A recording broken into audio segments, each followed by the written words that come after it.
자, 여러분들 처음 사람을 대하면 가장 먼저 뭘 보시나요? 가장 먼저 보는 게 있다면 얼굴일 거예요, 얼굴. 가장 먼저 우리가 얼굴을 보잖아요. 자, 그 얼굴을 보면 그 사람의 표정, 감정을 확인할 수가 있습니다. 자, 그래서 얼굴이 어두운 사람은 무슨 일이 있구나, 아니면 어떤 잘못된 그런 모습들이 있구나, 그렇게 생각할 수 있고, 또 밝은 사람을 보면 아, 그 내면이 참 아름답구나, 밝구나, 건강하게 생활하고 있구나. 그렇지 못하더라도 사람이 그렇게 판단하고 또 그렇게 보는 경우가 많습니다. 자, 그래서 이 얼굴이라는 것은 상대의 기쁨을 줄 수도 있고 때로는 기쁨을 주지 못할 때도 있습니다. 자, 그래서 이 얼굴이라는 것은 자기 자신입니다. 여러분, 자기 자신을 표현하고자 하는 가장 이 중요한 부분은 얼굴이에요, 얼굴. 여러분들 얼굴이 밝은 사람은 내면도 밝다, 그렇게 판단할 수가 있습니다. 근데 항상 어두운 사람이 있어요. 어두운 사람은 뭘 해도 부정적이고 뭘 해도 건강하지 못하구나, 그렇게 생각하는 사람이다, 판단할 수밖에 없습니다. 자, 우리는 사람들의 내면을 다 알 수 없어요. 제가 여러분 속마음을 다 알지 못하고 여러분들은 제 속마음을 다 알지 못합니다. 하지만 속마음은 모른다 할지라도 겉에 드러나는 표정을 통해서 짐작은 할 수 있어요. 밝게 웃으면 아, 좋은 사람, 또 어두운 사람을 보면 참 근심과 걱정만 많은 사람이구나, 그렇게 부정적인 인색을 줄 수 있다라고 볼 수가 있는 겁니다. 자, 그래서 이 얼굴이 밝다라는 것은 다름 아니라 내가 예수 믿는 사람이다라는 증표가 될 수도 있습니다. 여러분, 우리가 예수를 믿는다는 것은 겉으로 드러내기가 참 힘듭니다. 여러분들이 나가서 뭐 내가 예수 믿는다 말할 수 없잖아요. 자, 그런데 예수를 믿는다라고 보여줄 수 있는 가장 큰 특징은 바로 얼굴에 나타나는 표정이라고 말할 수가 있어요. 그것이 상대에게 기쁨이 될 수가 있는 것입니다. 자, 그래서 오늘 여러분 옆에 있는 분들하고 인사를 하고 시작합시다. 자, 여러분들 그 표정이 오늘 여러분들의 내면을 얘기해 준다라고 생각하시고 활짝 웃으시면서 옆에 있는 분들하고 인사하겠습니다. 자, 옆에 있는 분들 좀 보십시오. 자, 옆에 보시면서 자, 당신은 참으로 아름답습니다, 인사하겠습니다. 그 표정으로 저를 좀 봐주이소, 저를. 예? 왜 저를 볼 때는 항상 경직이 돼 있습니까? 예? 제가 늘 말씀을 드리지만 제가 설교할 때 제가 더 경직될 것 같아요. 경직. 제 이름 광직인데, 예? 더 경직될 것 같아. 자, 그러니까 여러분들 저를 보실 때도 항상 밝은 표정으로 아, 그러면 하나님의 말씀을 참 사모하고자 나왔구나, 그래서 저도 설교할 때 힘이 나고 더 열심히 준비해야겠다라는 생각을 가질 수가 있잖아요. 자, 저한테도 인사해 주세요. 아, 목사님 오늘 만나니 너무너무 반갑습니다. 자, 인사해 주세요. 네, 목사님 뵈니 참 좋습니다. 아, 우리 민소리는 그냥 막 가지고 그래, 그래, 아유, 좋습니다. 예. 자, 그래서 여러분들 항상 웃으세요. 자, 마음에 기쁨이 없더라도 자, 우리가 매일 기쁘게 살아갈 수는 없잖아요. 그래도 웃는 표정이 그래도 여러분들의 내면을 대변할 수 있다라는 것을 기억하고 살아가야 합니다. 자, 그 단순한 인사지만 어떻게 보세요? 그것이 기쁨이 될 수 있다는 거예요. 잠시지만 여러분들 웃었잖아요. 잠시지만 여러분들 기쁘셨잖아요. 자, 그 기쁨이 웃음의 작은 한 부분이 될 수 있다, 늘 기억하고 살아가야 합니다. 지난번 우리가 120주년을 맞이해가지고 그 박영희 집사님이라고 저는 잘 모릅니다. 자, 근데 예전 뭐 여기에 보건소 소장으로 계시다가 한 8년 정도 교회 나오시다가 대구로 나가신 분이라고 하는데 그분이 저를 처음 보면서 하시는 말씀이 활짝 웃으시면서 목사님 잘 알고 있습니다 라는 거예요. 그래서 제가 생각하기로 이 사람이 나를 언제 봤나? 좀 이제 예쁘장하게 생기셨더라고요. 그래서 저는 나를 아는 사람인 줄 알았어요. 대구에서 만난 적이 있는 사람인 줄 알았어요. 자, 그런데 그분이 저를 한 번도 뵌 적이 없어요. 자, 근데 그분이 하는 말씀이 우리 김성 근사님이 오자마자 처음부터 끝까지 교회 자랑을 했다는 거예요. 목사 자랑을 했다는 거예요. 그러니까 처음 온 그 시간부터 집에 돌아가는 그 시간까지 교회 자랑 듣고 목사 자랑 들으니까 너무너무 즐거웠던 거예요. 내가 떠났지만 교회가 이렇게 건강하게 잘 생활하고 있구나, 그걸 들으니까 기뻤던 거예요. 그래서 저한테 웃으면서 인사를 하게 됐던 거예요. 자, 그래서 제가 하나 느낀 게 뭐냐, 모르는 사이지만은 그래도 칭찬하고 서로 기쁨을 나누는 데는 이 인사로서의 기쁨이 또 안에 있어야 된다라는 것을 생각한 적이 있습니다. 자, 그래서 이 기쁨이라는 것은 상대에게 참 만족을 주고 또 기쁨을 줄 수 있다라고 말할 수가 있는 겁니다. 여러분, 우리가 생각하는 기쁨이라는 것은 어떤 성공을 해야만 기쁨을 누릴 수 있다 생각합니다. 자, 그래서 어떤 사람은 보면 자, 퇴근한 이후에 맛있는 저녁을 먹는 사람, 그 사람이 가장 행복하고 기쁘다라고 말하는 사람도 있어요. 또 어떤 사람은 무더운 여름에 이 맥주 한 잔 시원하게 딱 들이키는 사람, 그것이 가장 크다라고 말하는 사람도 있어요. 맥주 시원하게 한 잔 벌컥벌컥 마시는 사람들 보면 시원해 보인다는 거예요. 자, 그래서 그런 사람들이 기쁘다 말하는 사람도 있어요. 자, 심지어는 홀로 있을 때, 명상을 지킬 때 나는 그럴 때 가장 기쁩니다. 자, 그래서 어떤 사람들 보면은 이 자연인들 보잖아요. 산에 홀로 사는데도 외롭지 않겠나 생각하지만 절대 외롭지 않다는 거예요. 기쁘다는 거예요. 그런 사람들도 있다는 겁니다. 자, 어떤 사람은 인생이 잘 되고 또 인생이 건강하고 자녀가 성공하면 기쁘다라고 말하는 사람도 있습니다. 자, 그러면서도 내가 안 되고 내가 어떤 건강하지 못한 삶을 이어가고 내 자녀가 불행한 인생을 살아간다라고 보면 나는 불행한 사람입니다라고 말할 수도 있다는 거예요. 자, 그러면서 말씀에서는 이 기쁨을 뭐라고 말하느냐? 우리가 일상생활 속에 사람들과의 관계 속에서는 이런 것이 기쁨이고 기쁨이 되지 못한다 생각할 수가 있어요. 자, 근데 이 말씀에서는 무엇이 기쁨이냐고 말하냐? 바로 환란이 있는 삶을 살아가는 것이 기쁨이라는 거예요. 환란을 가지고 살아가는 인생이 기쁨이다. 그것을 말하고 있는 겁니다. 자, 그래서 칼빈은 예수 믿는 사람의 증거는 기쁨과 감사가 있느냐 없느냐에 있다라고 말했습니다. 자, 우리 예수 믿는 사람들은 기쁨이 있느냐 기쁨이 없느냐 그것을 통해 아, 이 사람 예수 믿는 사람이구나 아니구나 그걸 분별할 수 있다는 겁니다. 제가 서두에서 말씀을 드렸지만 우리가 예수를 믿는다고 예수 믿는 나를 말하지 않는 이상은 상대에게 알릴 방법이 없습니다. 그렇잖아요? 나는 예수 믿는 사람입니다. 말하지 않는 이상은 모릅니다. 제가 예전에 많이 듣던 말이 있어요. 제 외모가 어떤가요, 여러분들은? 여러분, 제 외모가 어떠세요? 아, 멋있어요. 어제 제가 어디 설교를 좀 부탁해가지고 갔는데 그 담임 목사님이 딱 들어가는 순간 깜짝 놀라시더라고요. 왜 그렇게 멋지고 하고 오셨냐고. 예. 근데 뭐 저는 평소에 이렇게 입고 다니잖아요. 자, 근데 제가 한 번은 이런 경우가 있었어요. 제가 항상 정장을 입고 다니잖아요. 근데 은행을 가면 사람들이 계속 쳐다봅니다. 직원들이 이게 쳐다봐요. 그리고는 어디에서 감사나 받는 사람 아닌가라고 생각하는 거예요. 그래가지고 어디서 나오셨습니까? 이래 묻는 경우가 있어요. 또 어떤 기관에 가면 제가 항상 이제 정장을 딱 입고 가방을 들고 다니는 경우가 있거든요. 그러면 이 가방까지 있으니까 가방에는 성경책이 들려있죠. 근데 가방을 딱 들고 가니까 서류 가방처럼 보이는 거예요. 그래서 어디서 오셨냐고 물어봐요, 저한테. 자, 그래서 제가 말하지 않는 이상은 감사원처럼 은행원처럼 보는 경우도 있다는 거예요. 자, 그래서 우리가 겉으로 드러내기는 참 힘듭니다. 아무리 우리가 겉으로 예수 믿는 사람처럼 보인다 할지라도 말하지 않는 이상은 어렵다는 거예요. 내가 예수 믿는 사람입니다 라고 말해줘야 알 수 있다는 겁니다. 자, 처음 이 빌립보 교회는 기쁨이 넘치는 교회였어요. 근데 문제가 생겨요. 바울이 떠나고 난 이후에 문제가 많습니다. 율법주의자들이 율법으로 구원을 받을 수 있다고 말하고 다니는 거예요. 할례를 받아야만 구원을 얻는다고 말하고 다닙니다. 자, 그리고 뭐든 불평하고 불만을 가지기 시작하는 거예요. 뭐만 하려고 하면 안 된다는 거예요. 뭐만 해결하려고 하면 그거 왜 하냐라고 말하는 거예요.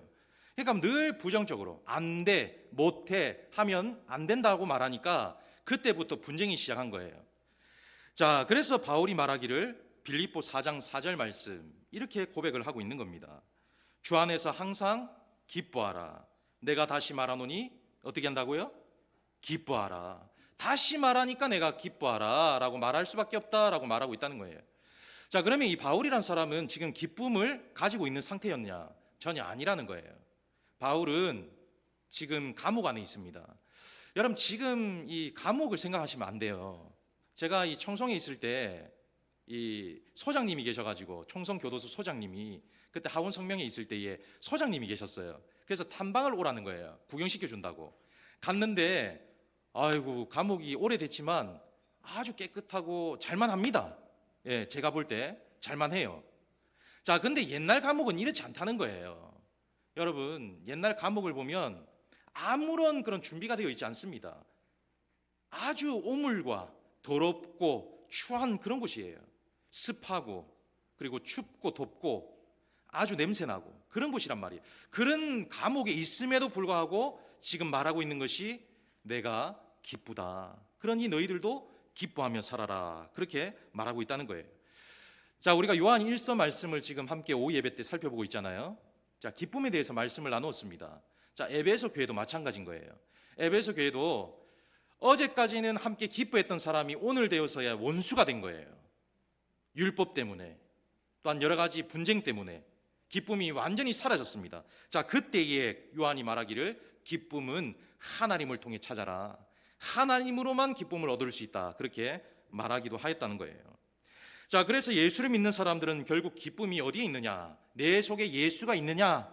예수가 없느냐? 거기에서 결정이 나게 되어 있다라고 말할 수가 있는 겁니다. 자, 그래서 하나님 안에 속한 사람은 어떻게든 기쁘게 살아간 사람이다라는 것을 분명하게 생각할 수가 있는 것입니다. 여러분, 오늘 이 자리도 마찬가지입니다. 저와 여러분들도 하나님이 계신 사람은 세상 얘기로 기쁨을 채우려 하지 않는다는 거예요. 하나님이 내 속에 있는 사람은 늘 하나님 말씀으로 채우기를 힘쓰는 사람이라는 것을 분명하게 아셔야 된다는 거예요. 여러분, 교회 오셔도 내 속에 기쁨을 가지고 오는 사람, 주님 안에 기쁨을 가지고 온 사람들은 세상 얘기하지 않습니다.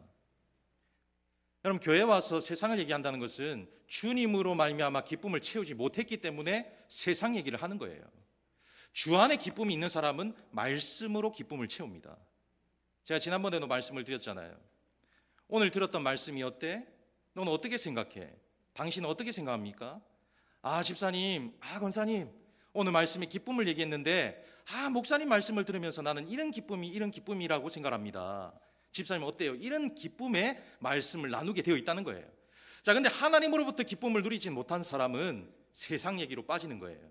세상 얘기, 정치 얘기로 빠지는 거예요. 교회 와서 세상의 쾌락과 오락의 얘기로 빠지게 되어 있습니다. 자, 그래서 다시 한번 말씀을 드리는 것은 절대적으로 교회에 오셔서는 세상 얘기 하지 마셔야 된다는 거예요. 세상 얘기. 자, 따라합시다. 교회 와서는 세상 얘기 하지 맙시다. 세상 얘기 하지 마세요. 세상 얘기. 정치 얘기, 특히 오락 얘기, 세상의 어떤 여러 가지 얘기들 절대 하지 마세요. 세상 얘기가 교회 안에 들어오게 되면 말씀 얘기가 사라질 수밖에 없습니다. 그러면 기쁨을 누릴 수가 없어요. 그리고 건강한 교회를 세워갈 수가 없는 겁니다. 자, 그래서 은혜 받은 얘기, 말씀 얘기, 믿음 얘기로 채워서 진정한 기쁨을 누릴 수 있는 삶이 되어야 한다는 겁니다. 자, 어떻게 보면 우리 그리스도인들은 일반인들보다 더 기쁘게 살아야 합니다. 감사할 조건이 없어도, 기뻐할 수 없는 상황에서도, 즐거움이 없어도 주 안에서 기쁘게 살아야 한다는 겁니다. 저희가 이번에 이 의성에 있는 산불난 교회에 구제금을 전달했잖아요. 제가 가면서 참 산길 꼬불꼬불 가는데 한 2시간 반이 걸렸어요. 괜히 가는 거 아닌가? 그냥 통장으로 보내고 말걸 하는 생각이 조금은 있었습니다. 예. 가는 동안, 이 시간 동안 내가 할 일이 있는데 차라리 통장으로 보내고 말걸 라고 생각을 조금은 했는데, 가서 보니까 내가 참 실수했구나. 목사님을 만나서 교회 사정을 들었어요. 목사님을 만나서 평생 그곳에 살아간 얘기를 들었습니다. 주민들의 이야기를 들었어요. 목사님 간증을 듣게 되었어요. 그리고 교회 산불 나면서 일어나는 일들을 듣게 되었습니다. 자, 그러면서 후원금을 전달하면서 같이 사진도 찍고 식사를 하는데, 그러면서 제가 하나 느낀 게 뭐냐면, 우리의 작은 보탬이 저들에게 기쁨이 되는구나 라는 것을 깨닫게 되었어요. 작은 것을 드리는데 너무너무 환하게 웃으시는 거예요. 그것을 통해 기쁨이라는 것은 이런 것이다 라는 것을 한번 생각하고 왔다는 거예요. 여러분, 기쁨이라는 것은 별게 아닙니다. 구원을 생각할 때 기쁨이 되고, 서로 믿음 안에서 얘기할 때 기쁨이 되고, 또한 서로 믿음 안에서 구원하고 구제하고 선교하는 것이 기쁨이 된다. 그것이 진정한 기쁨이 될 수가 있다는 것입니다. 자, 그래서 데살로니가전서 5장 16절로 18절 말씀을 보면, 자, 띄워주세요. 자, 데살로니전서 5장 16, 18절 말씀에 보면, 자, 가장 먼저 항상 기뻐하라, 쉬지 말고 기도하라. 자, 그 다음에 뭐라고 말씀하시죠? 범사에 감사하라. 이는 그리스도 예수 안에서 너희를 향하신 누구의 뜻이라고요? 하나님의 뜻이니라. 자, 기쁘게 사는 것은 우리의 뜻이 아닙니다. 늘 내 뜻대로 생각해요. 하지만 이 뜻은 하나님의 뜻이라는 거예요. 하나님의 뜻. 자, 옆에 있는 분들하고 인사합시다. 하나님의 뜻대로 삽시다. 자, 그것이 뭐냐? 기쁨이라는 거예요. 기쁨. 하나님의 뜻대로 사는 것, 그것이 기쁨이라는 거예요. 자, 그래서 오늘 이 시간 이 성령의 열매, 사랑에 이어서 기쁨, 어떻게 해야만 기쁨을 누릴 수 있는가 잠시 살펴보고자 합니다. 자, 첫 번째는 부정적인 사고를 버려야 합니다. 부정적인 사고. 자, 매사에 부정적인 사람이 있어요. 안 돼, 못 해. 자, 해보지도 않고 안 돼, 못 해. 조금만 자신과 불편하면은 안 돼, 못 해. 그런 사람이 있어요. 그런 사람의 결정적인 이유는 내 속에 예수를 의식하지 않는다라고 볼 수 있는 거예요. 여러분, 예수를 의식하는 사람의 특징이 뭐냐면, 저도 그렇습니다. 저도 어쩔 때는 차를 타고 가다가, 가장 이제 남자들이 많이 화를 내는 경우가 차 타고 가다가 운전할 때잖아요. 저도 마찬가지예요. 운전하다 보면 욱합니다, 이게. 자, 근데 갑자기 이제 우리 아인이가 보고 있어요. 우리 집사람이 옆에서 그냥 가자 얘기해요. 그러면서 제가 생각하는 것이, 그래, 나는 아빠이기도 하지만 목사잖아. 참자. 참는 거예요. 자, 예수를 의식하면 내가 하고 싶은 말이 있어도, 내가 하고 싶은 행동이 있어도 의식을 하게 되어 있다는 거예요. 근데 내 속에 예수가 안에 없으면 의식이라는 것을 생각하지 않습니다. 하나님이라는 것을 떠올리지 못하니까 의식이 되지 않는 거예요. 자, 그러다 보면 부정적인 사고에 노출될 수밖에 없다는 거예요. 자, 그러면 어떤 문제가 생기냐? 분쟁과 분열을 일으킬 수 있는 길이 될 수 있다는 거예요. 여러분, 수많은 교회들이 있잖아요. 이 한국 교회에 수많은 교회들이 있습니다. 자, 그런데 이 수많은 교회들 중에 문제가 많은 교회들이 많아요. 자, 그 문제 중에 하나가 바로 분쟁, 불평과 원망 때문에 생기는 것이 다반사라는 거예요. 자, 그래서 우리는 이러한 것들을 조심하며 살아가야 됩니다. 자, 심지어 이 부정이라는 것은 건강의 문제와도 직결돼요. 건강의 문제. 여러분, 건강하게 살고 싶으신 분이 많으시잖아요. 건강. 제가 이 자료를 찾아보니까 이 미국 스탠퍼드 의대 데이비드 스피겔이라는 교수가 있습니다. 그분이 유방암 환자들을 두 집단으로 나눠서 치료를 하게 되었어요. 암 환자들을 두 집단으로 나눠서 치료를 하는데, 한 집단은 90분씩 단체 모임을 가지겠습니다. 자, 근데 단체 모임을 하다 보니까 어떤 일이 벌어질까요? 불평을 막 쏟아내는 거예요. 처음에 나는 왜 이래서 암에 걸린 거야? 내 남편, 내 아내는 왜 이런 거야? 그들 때문에 내 병이 이렇게 생긴 거야. 머리카락은 왜 계속 빠지는 거야? 모든 게 불만, 불평인 거예요. 자, 그러다가 이거 안 되겠구나. 그래서 같이 모인 사람들끼리 생각을 바꾼 거예요. 좋은 생각으로, 긍정적인 생각으로. 그래, 웃자. 그래, 서로 위로하자. 그런 생각으로 바뀐 거예요.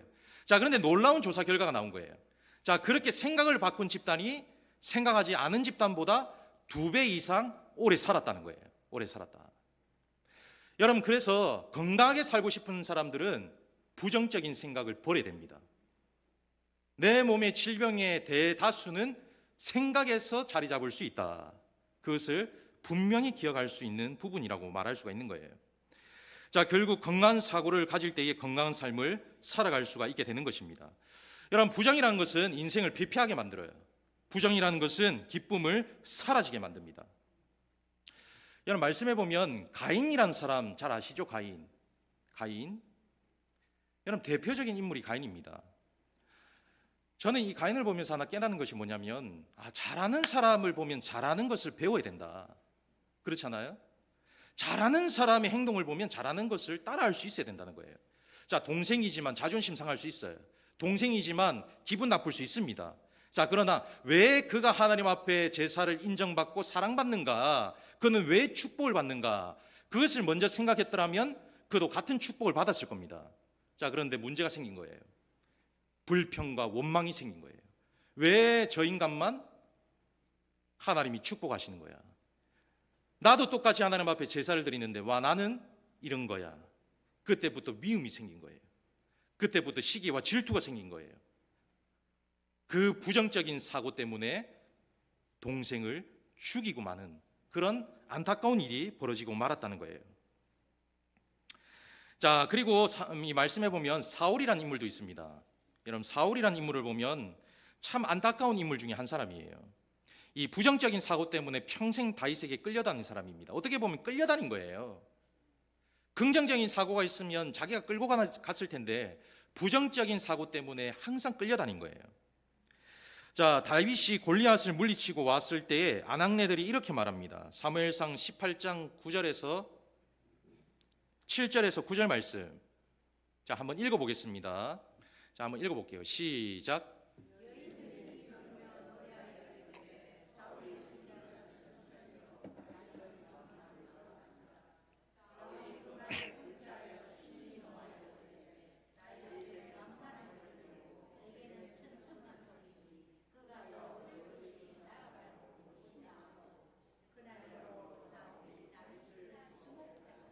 아멘. 자, 여기 보면 절대 우리는 비교하지 말아야 된다라는 첫 번째 교훈을 얻을 수 있어요. 비교는 절대 하지 마세요. 비교하면 안 됩니다. 자, 옆에 있는 분들하고 인사합시다. 절대 비교하지 맙시다. 비교하는 순간 금이 가게 되어 있습니다. 금이. 자, 특히 우리 남편분들, 다른 집에 누구는 이러이러한데 왜 니는 그러냐? 절대 비교하지 마시길 바랍니다. 우리 사랑하는 부인분들도 절대 남편 비교하지 마세요. 자신의 남편이 제일 낫습니다. 따지고 보면 그만한 사람 만나기 힘들어요. 뭐 아니다 하고 보시는 분들은 뭔데요 도대체? 예, 다시 결혼하고 싶으세요? 자기의 부인, 자기의 남편이 하나님께서 적절하게 붙이신 사람이에요. 받아줄 수 있는. 자, 그래서 항상 비교하면 안 된다. 자, 사울이 화를 낸 거예요. 다윗이 죽인 사람 몇 명이라고요? 10,000만. 그 다음에 사울이 죽인 사람 몇이라고요?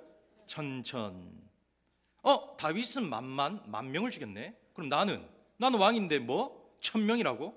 기분이 상한 거죠. 빈정거리게 된 거예요. 자, 그래서 그때부터 9절 말씀해 보니 다윗을 주목하였더라. 저 주목을 잘 보세요. 주목하였더라. 자, 주목이라는 말은 달리 말하면 질투했다라고 표현할 수 있어요. 질투.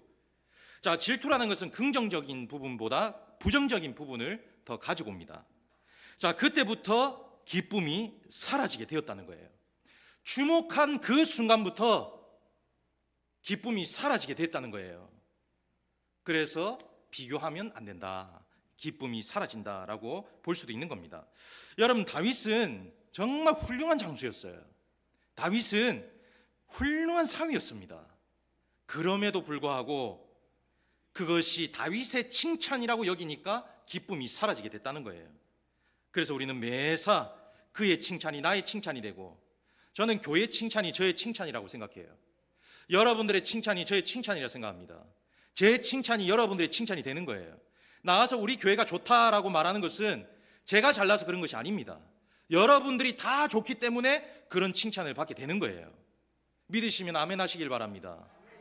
여러분들이 다 좋은 사람이 모여있기 때문에 좋은 소문이 퍼져나가는 거예요. 그것이 기쁨이 되는 것이다. 근데 부정은 교회와 사회, 가정 병들게 하고 기쁨을 파괴하는 것이다 라고 말하고 있는 것입니다. 자, 그러면 우리가 진정한 기쁨을 가지기 위해서, 이 부정적인 사고를 버리고 진정한 기쁨을 가지기 위해서 어떻게 살아가야 하는가? 자, 오늘 말씀해 보니 우리가 빌립보서를 통해서 알 수 있었던 말씀, 주 안에서 모든 것을 맡기고 사는 삶, 그것이 답입니다. 자, 빌립보서에 보면 이 기쁨이 몇 번 나오냐면 17번 나옵니다. 17번. 자, 그러면서 하는 말이 주 안에서 기뻐하라. 그렇게 말씀하고 있어요. 주 안에서 기뻐하라. 자, 이 바울이라는 사람은 여러분들 잘 알고 있잖아요. 명문 집안, 풍부한 학식을 가진 사람이었어요. 그런데도 이 땅에 사는 동안은 영원한 기쁨이 없다. 그렇게 말합니다. 사람 때문에 상처를 받아요. 환경 때문에 넘어집니다. 건강 때문에 좌절해요. 자녀 때문에 소갈이 합니다. 물질 때문에 시험에 드는 거예요. 신앙생활 하다가도 그릇된 길을 가면서 잘못된 길로 빠질 때도 있습니다. 자, 물론 순간순간 가져오는 기쁨이 있어요. 자, 그런데 여러분, 순간순간 주는 기쁨이 영원한 기쁨이 될 수 있나요? 그때뿐인 거예요. 그때뿐이에요. 자, 그래서 바울이 분명하게 말하고 있는 것이 주 안에서 기쁨을 누리는 것이 영원한 기쁨을 누리는 것이다. 그렇게 말하고 있는 거예요. 자, 클레이 폴이라는 사람이 있습니다. 이 클레이 폴이라는 사람은 철학과 교수였어요. 자, 어느 날 친구 집에 방문을 하게 되었습니다. 근데 놀라운 사실을 발견하게 된 거예요. 친구 집에 있는 그 동생이 두 팔과 두 다리가 없는 거예요. 깜짝 놀라게 되었습니다. 그래서 그 아이에게 물었어요. 와, 나는 너 같으면은 정말 나는 인생 살아가기 힘들 것 같아. 근데 너는 어떻게 그런 인생을 살아가면서 미소를 띠고 있니? 어떻게 그렇게 기쁘게 생활할 수가 있니? 물은 거예요. 그때 이 아이가 이렇게 얘기하는 거예요. 저는 두 팔, 두 다리가 없어요. 그런데 좋은 음악을 들을 수 있는 귀가 있잖아요. 노래를 부를 수 있는 입이 있잖아요. 좋은 명작을 읽을 수 있는 눈이 있잖아요. 그리고 나를 사랑해주는 가족이 있잖아요. 나를 사랑하는 친구가 있잖아요. 자, 그리고 더 중요한 것은 주님이 계시잖아요. 주님이 나와 함께 계신데 내가 기뻐하지 않을 이유가 있을까요? 라고 말한 거예요. 여러분, 우리는 두 눈이 있잖아요. 두 팔이 있잖아요. 두 다리가 있잖아요. 사랑하는 자녀들이 있잖아요. 사랑하는 교회가 있잖아요. 그것만으로도 충분히 기쁘게 살아갈 수가 있다는 거예요. 믿으시면 아멘 하시기를 주의 이름으로 축원합니다. 충분히 기쁘게 살아갈 조건들이 넘친다는 거예요. 자, 그런데 부정적인 사람은 만족이 없는 거예요. 매사 뭘 해도 부정적인 거, 불평하고 원망하고, 그래 기쁨을 찾을 수가 없는 겁니다. 가정에서도 불만, 교회에서도 불만, 사회도 불만. 자, 이런 사람의 특징은 하나님이 없다라고 생각하는 사람일 수밖에 없다라고 볼 수밖에 없는 거예요. 자, 그런데 반대의 사람, 주님이 내 안에 계신 사람은 어떤 상황에서도 불평이 나올 수 있는 상황인 것 같이 살아간다 할지라도 원망과 부정적인 사고가 나올 법도 한 삶을 살아간다 할지라도 기쁘게 살아간다는 거예요.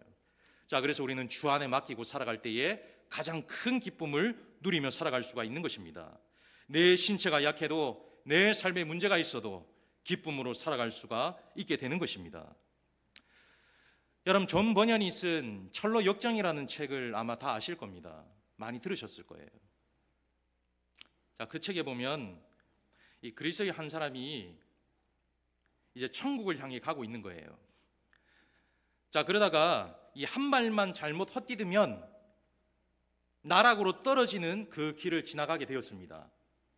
한 발만 잘못 딱 헛디디면 죽는 거예요. 자, 그때에 그 앞을 지나가는데 통로가 열리면서 음성이 들려옵니다. 그 음성이 뭐냐? 내 음성에 귀를 기울이라. 나를 향해 똑바로 걸어오라. 그리하면 무사할 테니. 그 음성이 들린 거예요. 다시 말하면 위험하고 장애물이 있어도 주님 앞에 모든 것을 맡기면 안전하고 기쁜 생활을 할 수 있다라고 말할 수 있는 부분입니다. 자, 그래서 우리 모두는 주님만을 바라보면서 주님께 맡기고 걸어가는 인생이 되어야 합니다. 모든 것을 주님께 맡기세요. 모든 것, 내 생각과 마음까지도, 모든 형편까지도 주님께 맡기세요. 교회 하는 모든 일도 주님 앞에 맡기는 거예요. 여러분의 가정과 여러분들의 자녀도 모두 주님 앞에 맡기는 거예요. 그러면 그를 통해 주님이 기쁨을 주신다는 거예요. 그것이 최고의 기쁨이 될 수가 있다는 겁니다. 저는 예수를 믿으면서도 가장 안타까운 사람이 누구냐 하니까 예수를 믿으면서도 기쁨을 얻지 못하는 사람, 예수 한 분을 믿어도 진짜 기쁨을 맛보지 못하는 사람, 스스로의 감옥에 갇혀가지고 기쁨을 얻지를 못하는 사람, 그런 사람이 가장 불쌍한 사람이다 늘 생각해요. 자, 그래서 저는 그런 불쌍한 사람이 되지 말자 그 마음으로 살아갑니다. 우리는 그런 사람이 되지 말아야 된다는 거예요. 자, 그래서 주 안에서 기쁨을 누릴 때에 늘 우리는 아름다운 인생을 통해 주님이 주신 성령의 열매, 기쁨의 열매를 맺어갈 수가 있게 될 것입니다. 자, 아무쪼록 이 부정적인 사고는 기쁨을 놓치게 합니다. 자, 그래서 주 안에서 기쁘게 살다 주님을 만날 수 있는 여러분들이 되기를 주의 이름으로 축원합니다. 자, 옆에 있는 분들하고 마지막으로 인사 한번 하고 마칩시다. 자, 기쁘게 삽시다. 인사합시다. 자, 주 안에서 기쁘게 삽시다.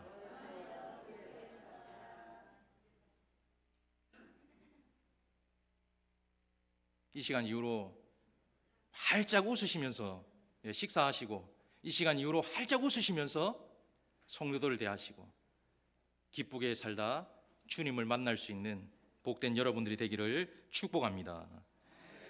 자, 오늘 마지막으로 이 찬양을 끝으로 말씀을 마치고자 합니다.